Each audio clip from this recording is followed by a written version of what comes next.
ఇక బద్వేలలో సామాజిక సాధికార సభలో డిప్యూటీ సీఎం నారాయణ స్వామి మాట్లాడుతున్నారు. లైవ్ చూద్దాం. ఆంధ్రప్రదేశ్లో అభివృద్ధి పొందే ప్రతి ఒక్కరు, బెనిఫిట్ పొందే ప్రతి ఒక్కరు కూడా డబ్బులకు అమ్ముడు పోరు చంద్రబాబు నాయుడు. మరి ఎస్సీ, ఎస్టీ, బీసీ, మైనార్టీలు ఒకప్పుడు బీసీలు మీ దగ్గర ఉన్నా ఈరోజు బీసీలు ఎన్ బ్లాక్గా జగన్ అంతా ఉన్నారు. వాళ్ళు అమ్ముడు పోరని మీకు మళ్ళీ ఒక తూరి విజ్ఞప్తి చేస్తూ, చాలా బాధ ఉందమ్మా. అయిపోయింది, ఒక్క నిమిషం. చాలా బాధ ఉంది. ఆమె భయం ఏమంటే వర్షం వచ్చేస్తున్నది, మా ఓడి నిలుపుతాడో నిలుపుడని దగ్గరికి వస్తుంది, ముందుకు పోతుంది, దగ్గరికి వస్తుంది, ముందుకు పోతున్నది. ఆమె అందరితో బాగుండాల, ఎవరో ఒక ఇద్దరిని మాట్లాడనిచ్చలా. వాళ్ళు ఏమనుకుంటారో నిన్నెవరు ఏమనుకోరు. నువ్వు డాక్టరు, నీకు కులంలా, పార్టీలే, మతంలే. ఏవో పేదవాడు వచ్చినా, మీ భర్తని చంపేసినోడు వచ్చినా వాడు ఆరోగ్యాన్ని కాపాడదే మీ లక్షణం. నువ్వు అందరికి సేవ చేసి ఉండవు. వారెవరో లక్షన్నారు, 100% లక్షతో గెలుస్తావు.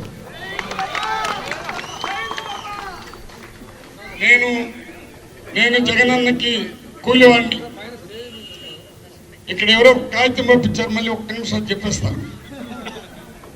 ఈరోజు జగనన్న ఎందుకు ఈ కులాలంతా ఉంటేనే అర్థం కల.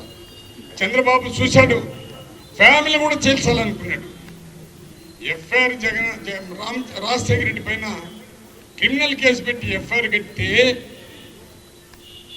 జగనన్నని సోనియా గాంధీ, చంద్రబాబు కలిసి ఆయన జైలుకి పంపిస్తే, అది సింహాన్ని ఎందుకు చెప్పినంటే కాంగ్రెస్ని ఎవడు ఎదిరించలేడు.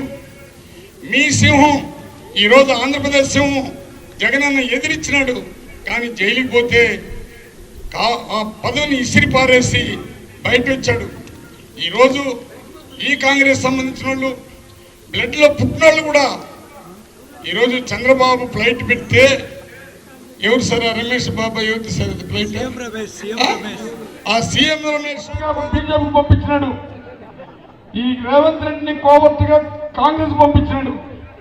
ఈరోజు మన బిడ్డను కూడా అసలు దాంట్లో పోయినారని తెలిసినప్పుడు, నాకు అసలు ఎలక్షన్ వద్దు, ఈ ప్రేమ వద్దు, ఇది ఏంటంటే ఇంత గలీజు ఉంది పదవి కోసం అనుకుని బాధపడ్డాను. నేను విమర్శించేది కాదు. ఏ నోట్లయితే సిఎస్ రమేష్ బాబుని మనం ఆడిపోసుకుని వాళ్ళని అవినీతినంతా బయట పెట్టినామో, వారికి ఇప్పుడు ఫ్లైట్లు పెట్టుకుంటే దాంట్లో పోతారు. ఎవరో బీటెక్ రవి, ఆయనతో కూడా ఇంకొక కుటుంబ సభ్యుడు కలిసి, ఇవంతా టీవీలో వచ్చింది, అట్ట వెళ్ళిపోతున్నారు. నిజంగా రాజశేఖర రెడ్డి యుగ పురుషుడు. అతనికి ఉండే ప్రేమ ప్రపంచంలో ఎవరికి లేదు. ఆయన ఇన్ని పనులు చేస్తే మళ్ళీ కాంగ్రెస్లో మళ్ళీ పోతే, నిజంగా రాజశేఖర రెడ్డిని కాంగ్రెస్ పార్టీ వాళ్ళు ఓటో పెట్టుకుంటే, ఆ కాంగ్రెస్ మనల్ని వెన్నుపోటు పడిచినటువంటి కాంగ్రెస్, రాజశేఖర రెడ్డి కుటుంబాన్ని నాశనం చేసినటువంటి కాంగ్రెస్, ఆ ఫోటోని మీరు పెట్టుకొని ఓటు అడిగితే మీకు మించిన చిక్కుమాలిన మనుషులు ఇంకొకరు లేరని మీ ద్వారా నేను ప్రజలకు తెలియపరుస్తున్నారు. ఇది మీరు పాటించాల. ఇక్కడ ఒకటి పంపించారు, చాలా మంది అప్పర్ కమ్యూనిటీకి సంబంధించిన వాళ్ళు ఉన్నారు. ఈరోజు ఎవరో ఒక ఆయన పేరు కూడా జ్ఞానేంద్ర రెడ్డి అని రాసి, మీ పైన కూడా 300 మంది పెట్టుకుని ఫ్లెక్సీలు పెట్టినారండి.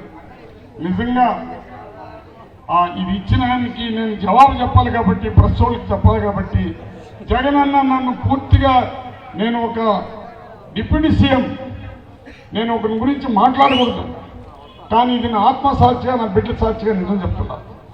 దీన్ని నన్ను పూర్తిగా మన్నించాల్సిందిగా జగన్మోహన్ రెడ్డి గారిని ప్రార్థిస్తున్నారు. ఎందుకంటే రాజశేఖర రెడ్డిని తిట్టిన వ్యక్తి ఆ జ్ఞానేంద్ర రెడ్డి. కాంగ్రెస్ నిలబెడితే అప్పుడు ఒక మహిళ, దళిత మహిళ ఎమ్మెల్యే అయితే కుతూలమ్మ, ఆమెకు వ్యతిరేకంగా చిరంజీవి పార్టీలో నిలబడినటువంటి వ్యక్తి అతను. ఒక జడ్పీటీసీ సుబ్రహ్మణ్యాన్ని నిలబెడితే అతన్ని 3వ రోజే విరోధం చేసుకునే వ్యక్తి అతను. నేను కుతూలమ్మ ఆ జ్ఞానేంద్ర రెడ్డిని జీరో చేస్తే, రాజకీయ సన్యాసం పెట్టేస్తే, నేను బుద్ధి లేకుండా నాతో కూడా సమితి ప్రెసిడెంట్ చేసినాడని, నేను ఇక్కడ పేర్లు చెప్పకూడదు, ఎవ్వరికి ఇష్టం అతన్ని ఆ ఎన్ఆర్ఏలో అభ్యర్థులుగా పెట్టింది. నేను జగనన్న దగ్గరికి పోయినా, ఇది సాక్షి, ఇది నిజం. నాకేమన్నా చేయని జగనన్న. నేను ఆత్మసాక్షికి ఆత్మ అభిమానాన్ని చంపుకొని, ఆత్మసాక్షిని చంపుకొని అన్యాయంగా అబద్ధాలు చెప్పాల్సిన అవసరం లేదు.